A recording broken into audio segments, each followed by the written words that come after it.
primeros 3 estadios indica la quimioterapia. A partir del estadio 3A irresecable, el 3B y el 4, pues la base del tratamiento va a ser la quimioterapia y radioterapia.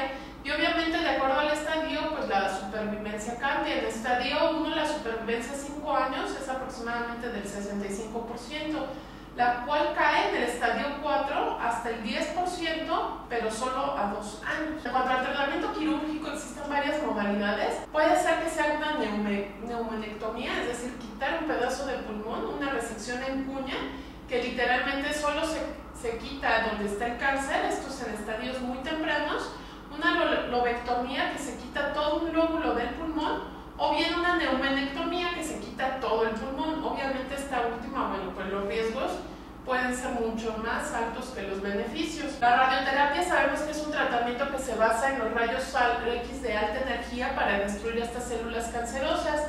La modalidad que se utiliza en cáncer pulmonar es la radioterapia externa. Se puede valorar la braquiterapia o la colocación de una fuente radiactiva dentro del paciente y cercano donde está el cáncer, y esto va a ser con fines paliativos, es decir, para ayudar a obstruir a la liberación de obstrucción por el cáncer, para disminuir la recurrencia también en caso de que se haya quitado o se haya hecho alguna resección. En cuanto a la quimioterapia, es importante saber que para la reproducción de las células las células se reproducen en base a el llamado ciclo celular. Primero que nada, las células se van a preparar o van a estar una célula en una fase G0, que es una célula que está en reposo y que, bueno, ahí todavía no tiene la indicación que se divida. Cuando le llega esta indicación, la célula entra a la fase G1, que se caracteriza porque empieza a aumentar el tamaño de sus organelos y se empiezan a formar unos hilos que contienen material genético llamados cromatina. Entonces se empiezan a formar estas estructuras.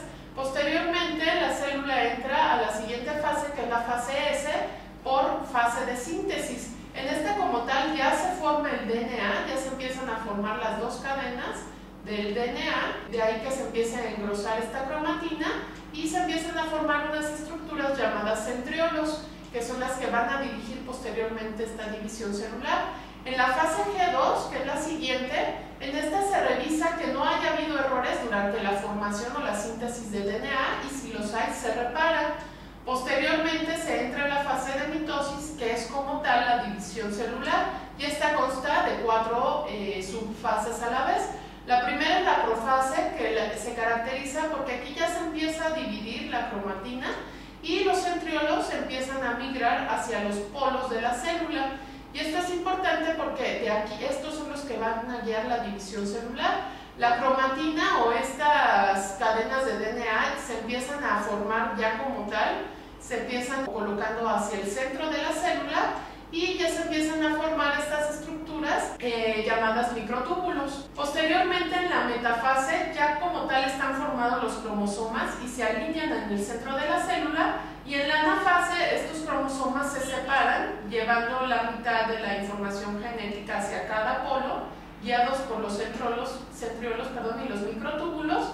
Y ya como tal en la telofase se da la división celular, forma en el núcleo celular, se condensan todos estos cromosomas, se forma esta cromatina. Ya con esta división o ya con esta mitosis tenemos ya dos células que van a ser idénticas a la célula que les dio origen. Es importante conocer las fases del ciclo celular porque de acuerdo a estas fases del ciclo es donde van a actuar los diferentes tratamientos de quimioterapia. Así tenemos que los principales 3 medicamentos de quimioterapia que se utilizan, o que son las bases del tratamiento para el control de las células cancerígenas, son los fármacos que actúan durante la fase de división como tal, es decir, durante la mitosis, que tienen la capacidad de actuar durante todo el ciclo celular, y fármacos que actúan durante la síntesis del DNA. Y la combinación de estas obviamente se combinan precisamente para atacar a estas células cancerígenas en diferentes fases.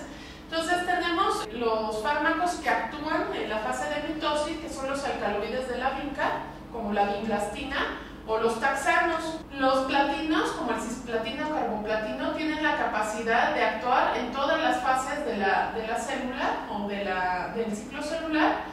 Y los fármacos antimetabolitos, es decir, que actúan durante la formación del DNA, interfieren con la síntesis del DNA, o bien los inhibidores de la topoisomerasa, que esta enzima es la encargada de reparar el DNA cuando hay errores. Entonces, en cuanto a los derivados del platino, son cicloespecíficos, es decir, actúan durante el ciclo celular, pero no son específicos de alguna fase. Y bueno, lo que sí se ha visto es que son más eficaces durante la formación del DNA y se basan en el principio que forman enlaces entre las dos cadenas del DNA. Entonces, al formar estos enlaces, pues es posteriormente imposible su separación durante la mitosis. Los agentes microtúbulos, que estos actúan como tal en la mitosis, pues son dos grandes grupos los que se utilizan en el cáncer pulmonar. Los alcaloides de la vincarosea, que es una planta, son la biplastina y vinorelbina, y estos bloquean la mitosis ya que impiden que se formen estas estructuras que vimos llamadas microtúbulos. Y los otros son los taxanos, paclitaxel, docetaxel, que aunque sí se permite la formación de los microtúbulos, lo desarreglan. Entonces los cromosomas no son capaces de dirigirse hacia los polos de las células. En cuanto a los antimetabolitos, que son fármacos que actúan en la fase de síntesis del DNA, tenemos dos grandes grupos: los análogos del ácido fólico. El ácido fólico es una sustancia indispensable para la formación de DNA, ya que permite que funcionen estas enzimas para su producción. Entonces, un fármaco que se le parezca, pero no permite o bloquea la función de estas enzimas y no se produce el DNA.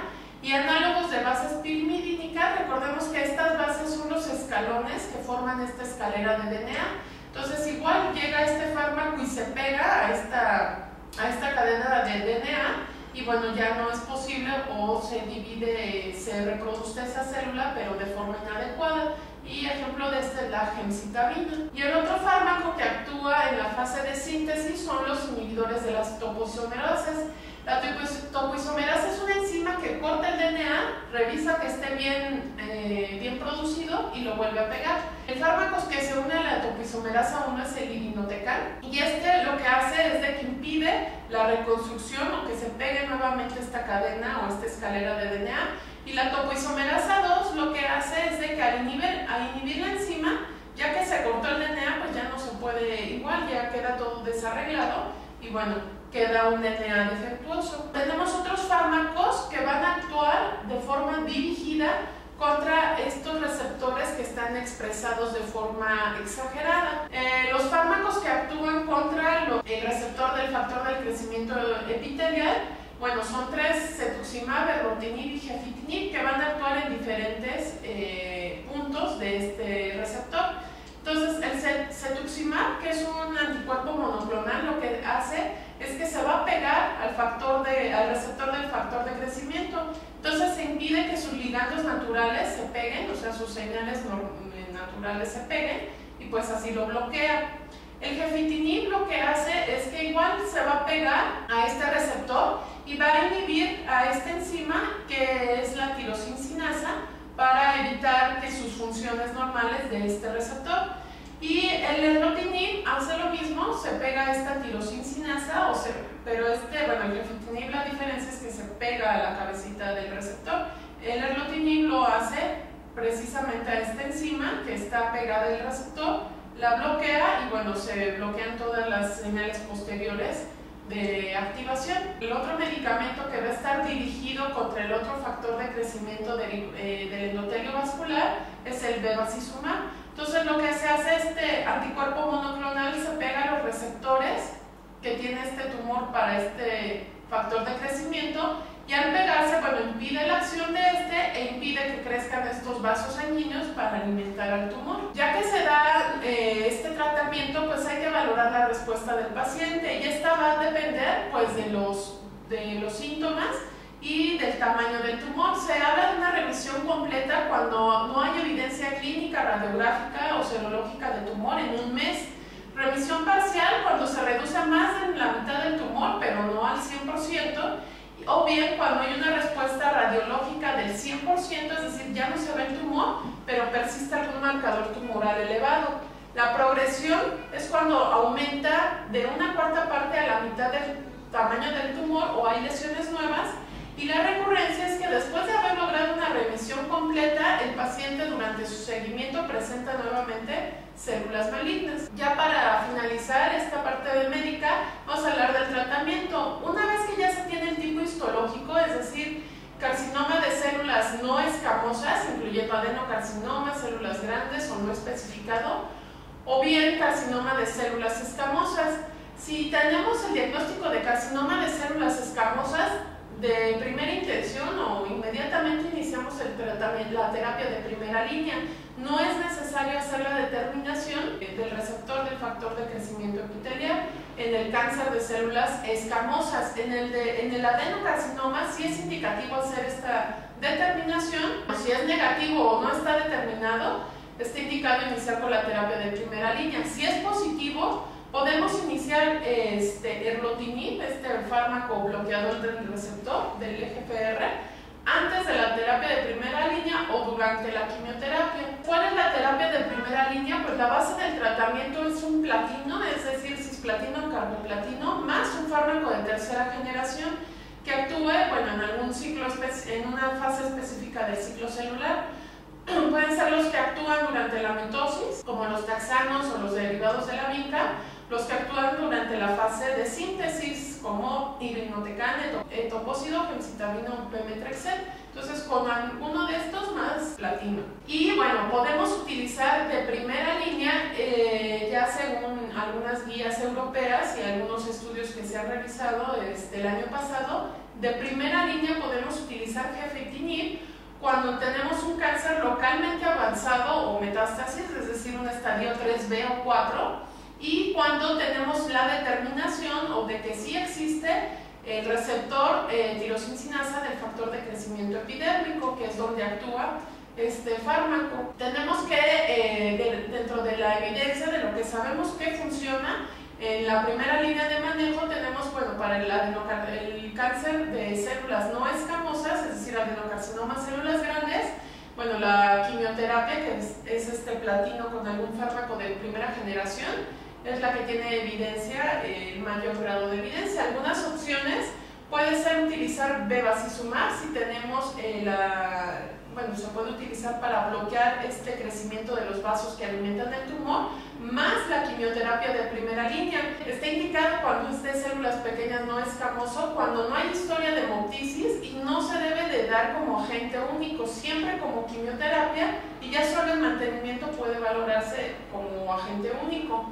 O bien otra opción es dar cisplatino dentro de esta quimioterapia, cisplatino pemetrexed, de una categoría 2B, es decir, que tiene menor evidencia de su funcionamiento. Es esta combinación de cetuximab, vinorelbine y cisplatino, tanto para células no escamosas como para células escamosas.